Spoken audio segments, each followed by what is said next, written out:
I'm Katie, and this is the Specialty Thread Tutorial Part 2, covering the process of my original conversion for Plum Street Samplers Blueskin and showing how it went from this chart and linen to a complete finish. If you have not yet seen Part 1, I would recommend watching that first, as I will be referring to topics covered in that tutorial. This tutorial is in two sections showing how I made a complete conversion and adjusted my choices as I stitched. In the first section, I made my initial thread choices before I started stitching, working just with the chart and ground linen. And in the second section, I'll show you how I filled out my conversion and adjusted my color choices as I stitched. As many of you will know from sampler stitching, working on a colored ground is quite different from working on a neutral ground. It can be difficult to predict how colors will show up on the ground linen and how they'll interact with each other. So I did have to adjust a few of my choices, in particular the reds of the cherries, as you'll see.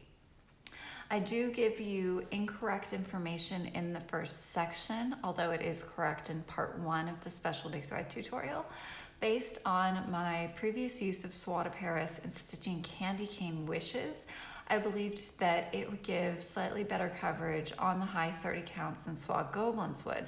I learned in stitching Blueskin that that's actually only the case if you have a very loose weave, as I did on Candy Cane Wishes, and that a normal tight weave, like I have here with Vermeer Blue, the coverage between Soie Gobelins and Soie Gobelins is actually identical, as I covered in Part 1 of the Specialty Thread tutorial. I do know a great deal about specialty threads, silk threads in particular, but as I widen my own use of them in cross stitch, I myself am still learning about the nuances and the subtleties between them.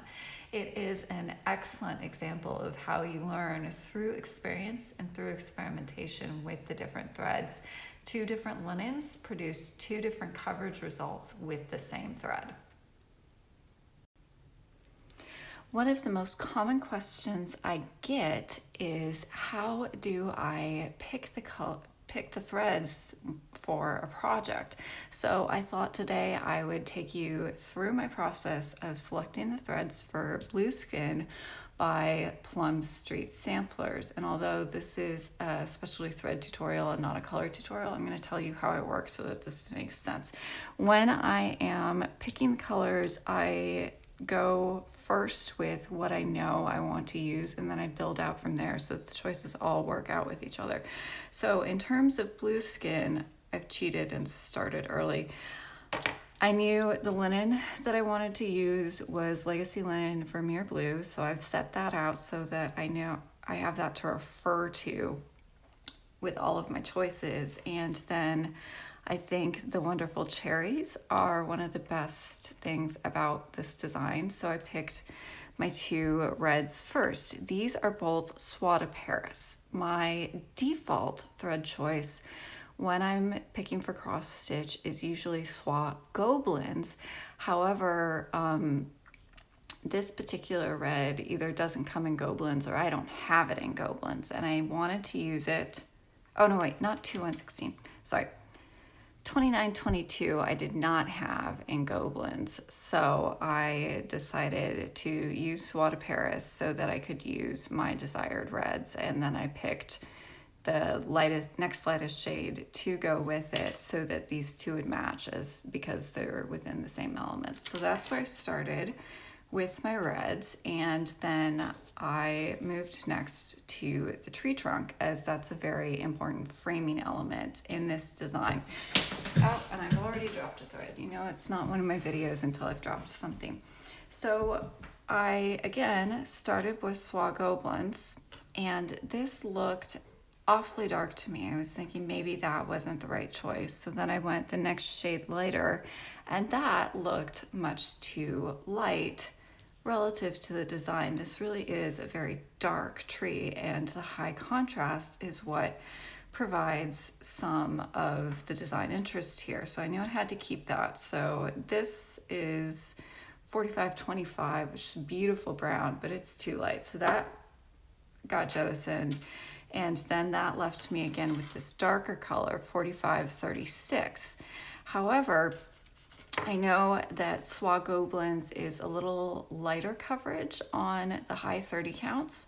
And because this is supposed to be a very dense, very dark tree, I wanted to have slightly fuller color coverage. So I went for Soie de Paris in the same color because it's not really a thicker thread, but because it's a lower twist, it relaxes into the weave, as I've discussed elsewhere in this tutorial. And the Soie de Paris will give me thicker coverage in this dark color. So that's why I've chosen this color in Soie de Paris over Gobelins, which would normally be my go-to pick for cross stitch. So that gives me the tree branch. After that, I moved on to the leaves. And my default Gobelins choice here for this color tone would be 2126. However, that looked a little vibrant to me, and I remembered that I had a beautiful gray green in 103, and I wanted the color to be right, so I went to 103 for the leaves. Coverage will be a little lighter there, but the leaves are small. I don't think that'll be too much of a problem. And getting the color right here was what really mattered to me. So because the best color match existed in Soie 103, that's what I chose for the leaves. Now for Blueskin himself, that was easy. Soie Gobelins Creme, which is my go-to off-white. That didn't really require any thought. And then now I'm looking at the gray for his tail and accents. So this Gobelins color looks similar to the horse shown on the picture, but it's really, really similar in value to the ground. So this might really ghost. So I've pulled out the same color but a different dye lot in Soie de Paris. This has a little more blue in it. I think this might show a little better. So I've pulled that as a temporary choice, but I have a darker Soie Gobelins here as a backup, and I'm looking in my tray of 103s. No, I don't really think that's better. So I'm going to pick this as my temporary choice. Once I get stitching with it, I know I might have to go to the darker Gobelins. So that I'm gonna set aside as a maybe. Oh, with the reds. This is what I was picking from, my little three. I held them up against the pattern and tried to decide what best fit my idea and what the pattern was representing. So I went for the two lighter reds as they were closer in value, and you have the lighter one framing the darker inside of the cherry. So those are the reds, and then now the next color to pick is blue, which is used here for accents on the flags. I'll stop with the blue. I won't go through every single color on this chart. This is just to give you an idea of if you're faced with all of these choices and you're doing your own silk conversion, what is the thought process and how do you choose? So this is my blue tray of filament silks, and then I've also pulled out the blue section from my 103 box. So I'm looking at this, and the blue is very muted and it's also tonally consistent with the ground. So I need something. Oh, look at that. I think that is just perfect, although that's a little darker. I'm not really sure. I'm inclined to say this, but I'm gonna keep this aside with my darker gray as a potential maybe. And these are both colors that I have only in Paris and not in Gobelins. So that's why I have selected them. So If I say I have something in Paris and not in Gobelins, doesn't necessarily mean it doesn't exist in Gobelins. I just don't have the entire range, and I like to work with what I have because silk is very expensive, and if you're having to buy all new spools for every single little project, it does add up very quickly. So here, this is a case of make do and mend with what you have. So because I feel like I've got the perfect color here in filament silk, I haven't even bothered to look at 103 because I've got this nice range of filament silks going here, and the only 103 that I have here, which is a spun silk, is in the green. So I'm going heavily filament on this conversion. Okay, so I'm back having made significant progress on Blueskin to update you on how the conversion is evolving, because when I left you, I had picked just the basic threads here and have made some choices since. So the first is I switched to the same color in Gobelins from Paris, as I found that I had insufficient Paris to work the treat without waiting for more thread, and I didn't want to wait, so I used what I had. So that was the first change I made. And then also, as I examined the chart more carefully, I realized that this back leg on Blueskin was worked in gray, and I didn't particularly like the look. If you saw part 1 of the specialty thread tutorial, you'll know that how I resolved this was using the same color but in a different silk, spun versus filament, and in a thinner width. So 103 versus Gobelins, which is slightly thicker, to give a slightly lower coverage look and distinguish the back legs on the horse from the front legs. So I added 103 creme to my conversion. I did end up using the lighter gray here, which is used in the outline of the tail, but when I examined the chart more closely, I found that there was actually another gray. I had taken this initially for just a variegated thread. So I picked a second gray, and that I purchased when I was at Needle in a Haystack. I had already made a lot of progress on Blueskin at that point and identified a couple things that I needed, namely tans and a gray that would fill the gap in between these two, which I found in 103. The color is 672, and that fills the gap really nicely in between these 3 grays. The darker gray that I had picked as a possibility for the tail, if the light one was ghosting too much, I ended up using here on the, can you even call it a flagpole? The very tiny flagpole sticking up in the basket of cherries. I had 4 tans that I purchased from Needle in a Haystack. As you can see, all are 103. I was not planning on using all of these on Blueskin, rather Blueskin and my stitch of Seasons of the Heart Spring helped me identify a weakness in my stash that I wanted to fill out. So I bought 4 tans that I found appealing, and then this is the one that I am adding into this conversion.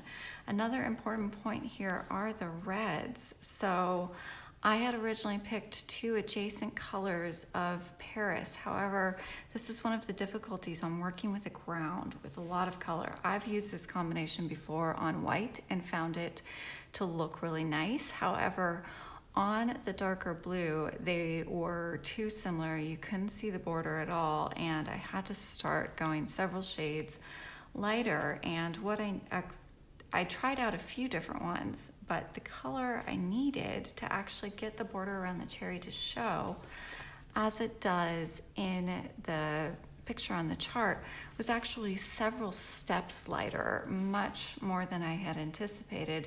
And that was a color that I found in filament silk. So that's how my original choices have evolved and filled out. And then after having reviewed the footage, I'd like to quickly address a couple of other points that have come up. So I rather unhelpfully just plucked the right blue from this tray. I mean, actually, I can't see the whole thing. From this tray, and that was just due to long practice and a deep working knowledge of the colors and how I like to use them. So you will too also come to know your stash this well, to the point where you can just reach in and grab the blue you need from looking at approximately what's on the chart. And the other point that was raised after my recent floss tube, I discussed the color conundrum here on the flags, faded versus bright. And I do, the more I think about it, believe that a faded look is what's called for here to keep the design attention on the cherries, which are just so beautiful. Look at how that's evolving, it's great. But what a couple of commenters actually suggested that I could go for a really faded red. Now, this is something that I think would actually meet that description. It's got a slight touch of gray, it's undeniably red, but it is much lighter. It might give that faded effect. And then I've got here my 103 tray, the reds here at the bottom.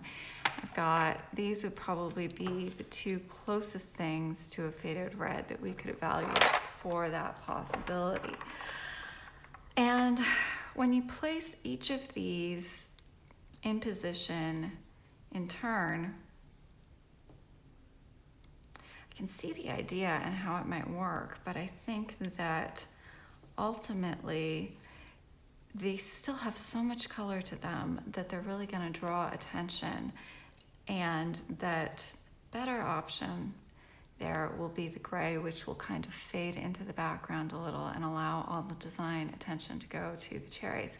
So this is also part of working your own conversion, which is trying out different ideas, different possibilities. Some charts are very simple and you know exactly what you want and you need from looking at them. So like my Christmas chart stitches, for example, I can usually pull the entire colorway after a very quick look at the chart because I know what colors I like to use at Christmas and I tend to repeat them.